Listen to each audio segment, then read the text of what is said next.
I'm Andrew Zimmern. Chicken again for dinner? Said no one in my house ever. Would you like to learn how to make these dishes? It requires a specific set of butchering skills. You'll be able to bone out chicken, roll it, tie it, make these little pieces of awesome, and you'll learn how to make the national dish of the Philippines as well, this stunning chicken adobo. These are two dishes that you're gonna wanna make again and again. Stick around, we're gonna get right to it. I'm gonna show you how to break down an entire chicken. You'll save about 40% over buying parts. Plus, you get secondary usage on some of the little things like the backbone and the wingtips that I save in a plastic bag and I use to make sauces, stocks, soups, etc. I like to take off the first two joints and use those for stock. So I go right through this little knuckle right here. There's literally a line right there, so you're gonna hit in the middle of the knuckle every single time. Second thing that I like to do is I pop my thigh.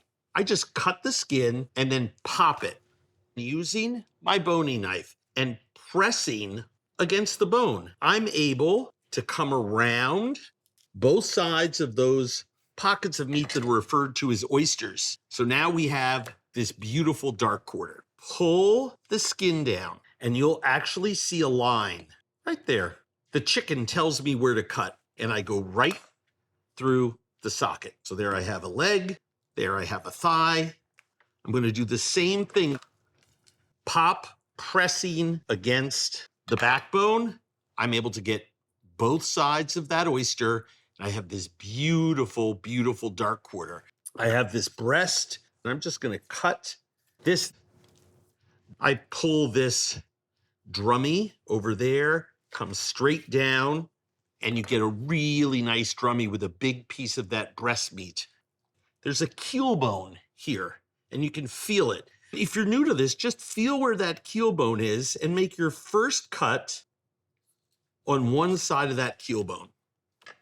Then just come straight back and go on the other side of that keel bone. And I'm just feathering my knife. I'm pressing against the rib cage.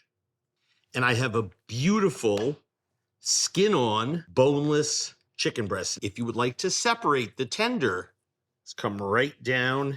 You want to take the skin off. All you do is pull it away.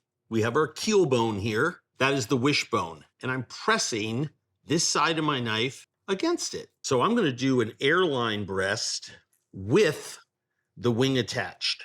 Come right down on that joint. We have the rib cage. So all I like to do, just give that a quick chop, and I put it in here. And I have about 1.5 pounds of chicken bones. One of the things that I think is super fun is to spin your knife around that drummy, scrape that down.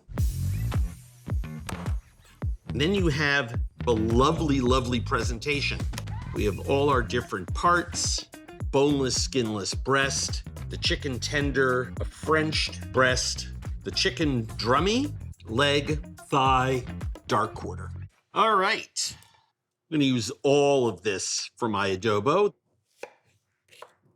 Just a quick push cut, 1/4 inch. I don't want the onions to completely melt away. A lot of garlic to slice. Little bit of oil. And then we're just gonna put the chicken skin side down. The fat from the chicken skin is gonna render.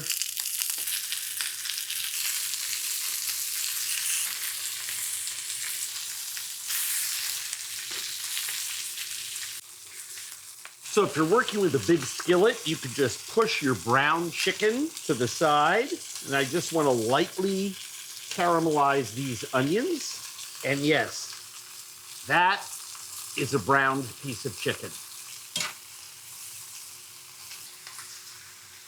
Onions have softened, and in goes all of our bay leaves. It's one of the hallmark flavors of the dish. I don't want to burn the garlic and have it turn bitter, but just 45 seconds or so in that hot pan should be all we need. Brown sugar, soy sauce, coconut vinegar, black peppercorns, coconut milk. Now we're gonna let this sauce reduce until the sauce coats the back of a spoon. Takes about 40 minutes. So while that's cooking, you wanna see something cool? I knew you would.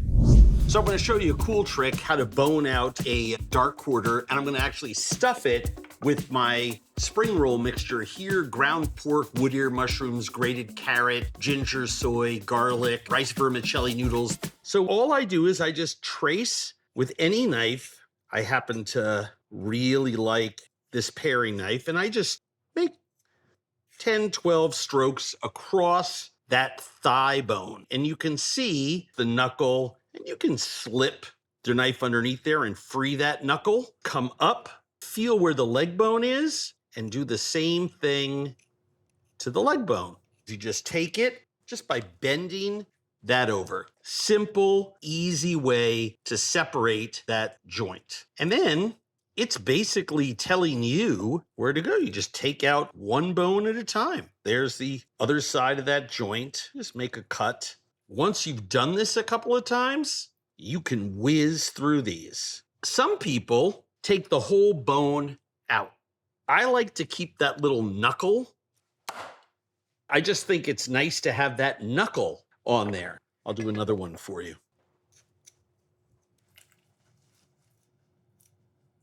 And on this one, I will take the entire bone so you don't have that knuckle, show you a different version.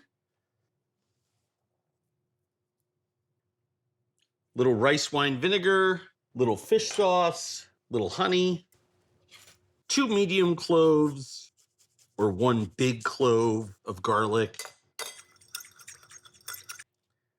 I'm just seasoning the meat on the inside. And once we tie them, we're gonna soak that together for 15, 20 minutes before we dredge it. If you have a large needle and you have fine string that is food safe, by all means, go ahead and use it. This is just what we happen to have lying around the kitchen. You're gonna wanna leave some at the end to tie it with. I just love this because it feels like an art project. I'm going about 3/4 of an inch down the length of this between pushes with my needle. You don't need more than that. And then when I get to the very end, I just make sure that I get all of that stuffing back in there. Sometimes it tends to want to come out the end. And then just like any other sewing lesson, just come through the last few strokes you made so that it ties off in a knot. I'm going to do the same thing over here.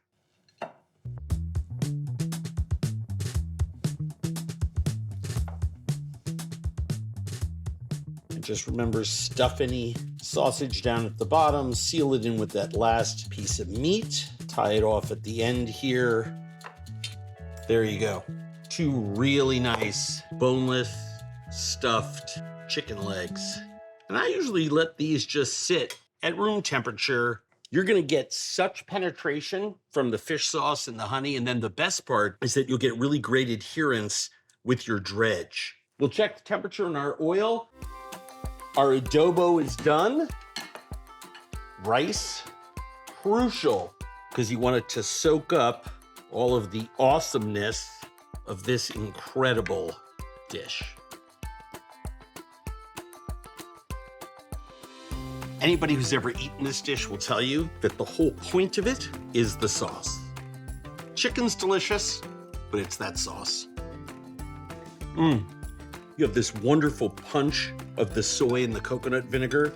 Coconut vinegar is so delicious. And so this is so rich with the coconut milk and dark meat chicken. I find the perfect foil for it is a smashed cucumber salad, just something crisp and cold and acidic. Great contrast, cold, crispy cucumbers, the soft, pliant, rich, hot chicken. Help yourself to as much of the cucumber salad as you like. Then we'll fry our chicken quarters. So here's our boneless, stuffed chicken dark quarters. And I'm just gonna give them one last little turn in there and put them into our dredge. Half cornstarch, half rice flour, and then in they go into our hot oil. Those take about 14 minutes.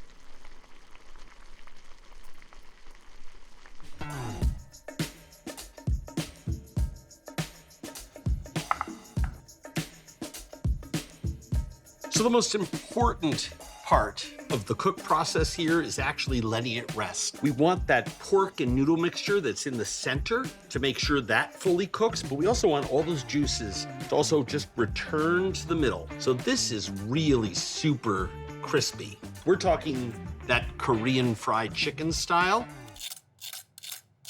Slice them into 1/2 inch to 1 inch rings. Stack them on a platter with some butter lettuce leaves, some pickled Chinese mustard greens, some pickled daikon. This is a little bit of nam jim, which is actually a Thai sauce. You can see I've hybridized this whole thing, right? For those of you that were paying real close attention, this is a sticky rice basket. I soak the glutinous rice overnight, then I load it up into my cheesecloth, put it into the steamer, let that go for about 20, 25 minutes. But when I serve it, I love to use these little guys.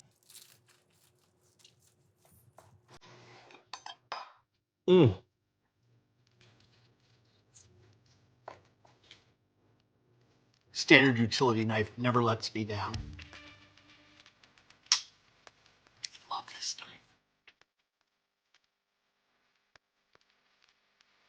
knife.